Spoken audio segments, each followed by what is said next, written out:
নজর রাখবো পরবর্তী সংবাদে। মুর্শিদাবাদ নিয়ে এবার বাংলাদেশের মন্তব্যে তীব্র বিরোধিতা করেছে ভারত সরকার। অবশ্য বাংলাদেশের বিদেশ সচিবের পক্ষ থেকে এই মন্তব্য করা হয়েছে। ইউনুসের প্রেস সচিব শফিকুল আলম মুর্শিদাবাদ নিয়ে তিনি বিভ্রান্তিকর মন্তব্য করেছেন এবং যারই বিরোধিতা করেছে ভারত সরকার। অবশ্য বিদেশ মন্ত্রকের তীব্র বিরোধিতা করেছে। নিজের দেশের সংখ্যালঘুদের রক্ষা করুক বাংলাদেশ। কি রয়েছে বিস্তারিত যাব, আমাদের সঙ্গে যুক্ত হয়ে গেছে প্রতিনিধি রাজীব দত্ত। রাজীব, কি জানতে পারছো? দেখো, প্রথমেই বলি যে বাংলাদেশের অন্তর্বর্তী সরকারের যিনি প্রধান রয়েছেন মোহাম্মদ ইউনুসের প্রেস সচিব, যিনি প্রেস সেক্রেটারি শফিকুল আলম, তিনি কিছু অবাঞ্ছিত মন্তব্য করেছেন। হয়তো তিনি জানেন না মানে মুর্শিদাবাদে কি ঘটনা ঠিক ঘটেছে, এবং তিনি যে মন্তব্যটা করেছেন সেটা হচ্ছে যে পশ্চিমবঙ্গ এবং ভারতের কাছে অনুরোধ করছি সংখ্যালঘু মুসলিমদের সম্পূর্ণ সুরক্ষা দেওয়ার জন্য প্রয়োজনীয় পদক্ষেপ করা হোক। উনি মুর্শিদাবাদের পুরো ঘটনাটাই জানেন এবং তার তীব্র প্রতিবাদ করেছে কিন্তু ভারত সরকারের বিদেশ মন্ত্রকের মুখপাত্র রণধীর জয়সওয়াল, যেটা নিজের দেশ নিয়ে যখন হুঁশ নেই, তার নিজের দেশেই কি চলছে যে পড়শি দেশ নিয়ে তাদের বেশি মাথা ব্যথা।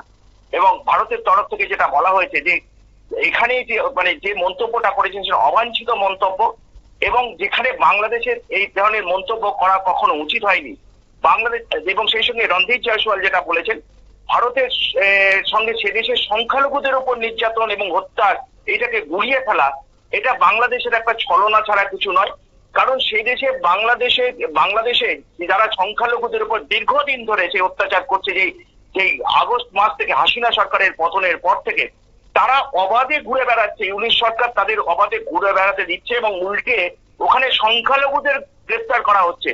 এবং এই প্রসঙ্গ টেনেই কিন্তু বাংলাদেশ বলেছিল এবং তার জবাব দিয়েছেন কড়া ভাষায় আমাদের ভারতের বিদেশ মন্ত্রকের মুখপাত্র। তিনি বলেছেন যে ভারতকে নিয়ে ভাবতে হবে না, তিনি তার নিজের দেশের সংখ্যালঘুদের নিরাপত্তা নিয়ে কথা ভাবুক।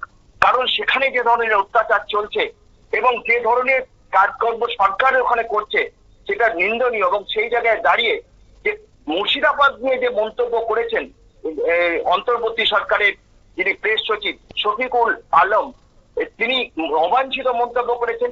তার এই ধরনের মন্তব্য করা উচিত হয়নি এবং সেই মন্তব্যের তীব্র নিন্দা করছি এই ভাষাতেই বলেছেন কিন্তু আমাদের বিদেশ মন্ত্রকের মুখপাত্র, যে এই ধরনের তুলনা টানা কখনোই উচিত হয়নি। বাংলাদেশ এবং ভারতের সংখ্যালঘুরা এক জিনিস নয়।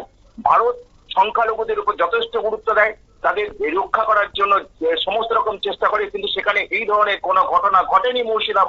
মুর্শিদাবাদে যে ঘটনাটা ঘটেছে সেটা অন্য, অর্থাৎ তিনি জানেন না জেনে এই মন্তব্য করেছেন এবং তার জন্যই কড়া বিবৃতি দিয়েছে ভারত সরকারের স্বরাষ্ট্র মন্ত্রকের বিদেশ মন্ত্রকের মুখপাত্র রণধীর জয়সওয়াল বলেছেন যে ভারতের জন্য পড়শি দেশের কথা ভাবতে হবে না, এখানকার নিরাপত্তা নিয়ে সংখ্যালঘুদের নিরাপত্তা নিয়ে ভাবতে হবে না, ওই তার নিজের দেশের সংখ্যালঘুদের নিরাপত্তা নিয়ে ভাবুক বাংলাদেশ।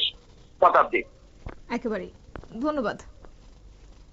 আপনারা শুনলেন ইতিমধ্যেই বাংলাদেশের যে প্রেস সচিব ইউনুসের প্রেস সচিব শফিকুল আলম, তিনি মুর্শিদাবাদ নিয়ে মন্তব্য করেছেন এবং তারই পাল্টা জবাব দিয়েছে ভারত সরকার। ভারতের বিদেশ দপ্তরের মুখপাত্র রণধীর জয়সওয়াল বলেছেন বাংলাদেশের সংখ্যালঘুদের উপর নির্যাতনের সঙ্গে মুর্শিদাবাদের ঘটনার তুলনা করা একটা অপচেষ্টা, আর মুর্শিদাবাদ নিয়ে অযৌক্তিক মন্তব্য করা হচ্ছে। তাই বাংলাদেশ তাদের দেশের সংখ্যালঘুদের অধিকার রক্ষার দিকে মন দিলে অবশ্য ভালো হয়, এমনটাই কোট আনকোট ভাবেই ভারতের বিদেশ সচিব তিনি কটাক্ষ করেছেন বাংলাদেশের উদ্দেশ্যে।